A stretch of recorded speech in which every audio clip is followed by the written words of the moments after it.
기도하겠습니다. 좋으신 아버지 하나님 감사합니다. 우리를 자녀 삼아주시고 하나님의 소유된 백성으로 삼아주신 귀한 은혜에 대해서 오늘 말씀을 나누고자 합니다.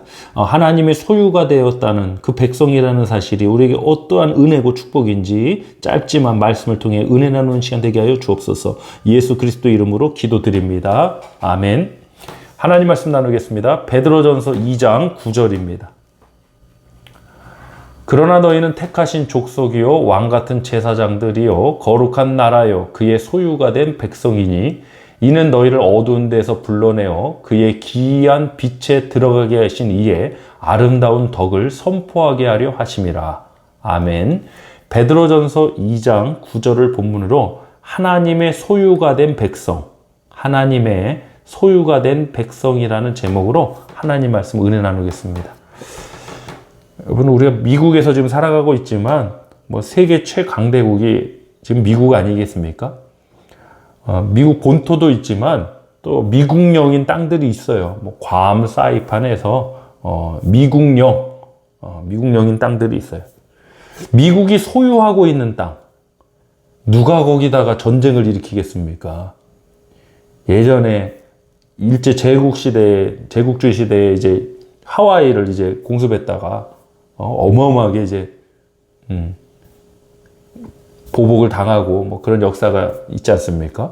지금 누가 여기는 미국 땅이야 그런데 거기다가 누가 미사일을 날리고 그러겠어요? 솔직한 얘기로 그걸 못하지 않습니까? 세계 최강의 군사대국을 상대로 그런 무모한 짓을 벌일 수가 없습니다. 엄두가 안 나죠.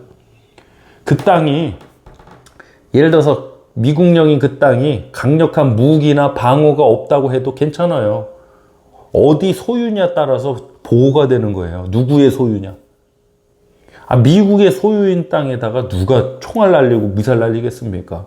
그 땅이 별 볼 일 없어도 저거 별거 아닌데? 그런데 함부로 못하는 거예요. 여러분, 우리가 하나님의 소유가 되었다는 것은 이거보다 더 큰 은혜고 보장이에요. 우리 다시 본문 9절 말씀 한번 보겠습니다. 그러나 너희는 택하신 족속이요 왕같은 제사장들이요 거룩한 나라요 그의 소유가 된 백성이니 이는 너희를 어두운 데서 불러내어 그의 기이한 빛에 들어가게 하신 이의 아름다운 덕을 선포하게 하려 하심이라. 아멘. 하나님의 소유가 된 백성이라는 그 자체가 완전한 보호하심을 의미하는 겁니다. 다시 한번 말씀드립니다. 우리가 하나님의 소유가 된 백성이라는 그 자체가 완전한 보호하심이에요.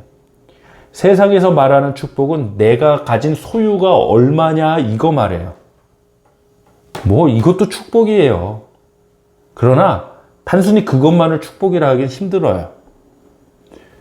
내가 가진 소유가 얼마냐가 축복의 기준이 아니라 우리가 하나님의 소유가 되었느냐는 게 중요해요. 하나님의 소유가 되었다는 건 완전한 보호하심이에요. 하나님의 소유가 보세요. 하나님의 소유가 되었는데 그걸 어떻게 뺐습니까? 그걸 어떻게 무너뜨립니까? 그걸 어떻게 공격합니까? 공격 못하니까 미혹하는 겁니다, 여러분. 하나님의 보호하심은 완전하심이에요. 저와 여러분이 하나님의 소유가 되었다는 이 어마어마한 사실을 오늘도 힘입어서 살아갔으면 좋겠습니다. 내가 하나님의 소유된 백성이구나. 이게 억압이 아니구나. 완전한 보호하심이구나. 하나님의 소유가 된 백성을 누가 감히 건드려? 하나님의 소유가 된 백성은 완전한 보호하심과 함께 또한 완전한 분명한 사명이 있습니다. 오늘 본문 말씀 보니까요. 우리를 어둠에서 불러내어 그의 기이한 빛에 들어가게 하신 이의 아름다운 덕을 선포하게 하려. 오늘도 저와 여러분 어떠한 삶을 살아갑니까? 선포하는 삶을 살아갔으면 좋겠습니다. 선포합시다. 선포는 물론 길거리에 나가서도 메가폰을 잡고 외치는 것도 선포입니다. 근데 더 중요한 게 있습니다. 바로 우리 삶을 통한 메시지예요. 고난의 현장에 있는 성도가, 고민 중에 있는 성도가 그 삶의 현장에서 보여주는 메시지. 저는 말하는 메시지도 중요하지만 보여지는 메시지는 더 중요하다고 생각해요.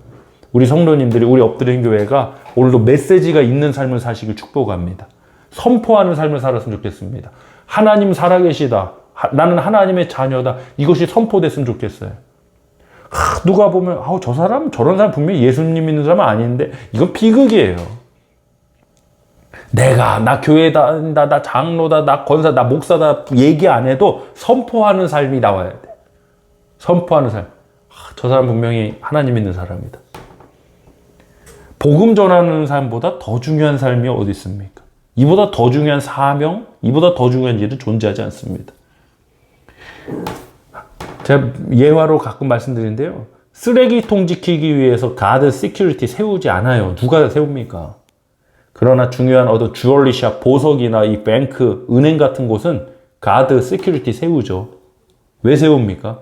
중요한 게 있으니까요, 그 안에. 하나님의 소유가 된 백성, 하나님께 얼마나 소중한 존재입니까? 하나님은 졸지도 않으시고 주무시지도 않으시고 낮의 해와 별이 달이 상치도 해치도 않도록 우리를 지키시는 분이라고 했습니다. 여러분 이 말씀에 믿음으로 화답하고 힘입어 살아가실 축복합니다. 우리 이사야 26장 3절 말씀 마지막으로 합독하겠습니다. 주께서 심지가 견고한 자를 평강하고 평강하도록 지키시리니 이는 그가 주를 신뢰함이니이다. 아멘. 오늘도 주님의 은혜 속에 평강에 평강이 임하기를 축복합니다. 누구에게 평강이 임합니까? 주님을 신뢰하는 사람. 심지가 견고한 사람. 심지가 견고하다는 건 주님을 신뢰하는 거예요. 내가 나 잘났다, 나 대단해, 나는 의지가 이게 아니라 주님을 신뢰하고 주님을 의지하기 때문에 심지가 견고해지는 겁니다. 오늘도 주님을 신뢰하는 심지가 견고한 탄탄한 삶으로 우리 승리하며 평강의 평강으로 나가시 축복합니다. 기도하겠습니다. 좋으신 아버지 하나님 감사합니다. 하나님의 은혜, 하나님의 축복 속에 하나님을 신뢰하며 나아가는 오늘 하루가 되기를 소원합니다. 평강에서 평강으로 나갈 줄 믿습니다. 우리 성도님들 붙들어 주시고 축복해 주시고 동행하여 주시옵소서. 특별히 어려움 중에 있는 성도들이 있습니다. 하나님 그 간구를 들으시오니 하나님의 선한 역사 뜻 가운데 응답하여 주시옵소서. 예수 그리스도 이름으로 기도하옵나이다. 아멘.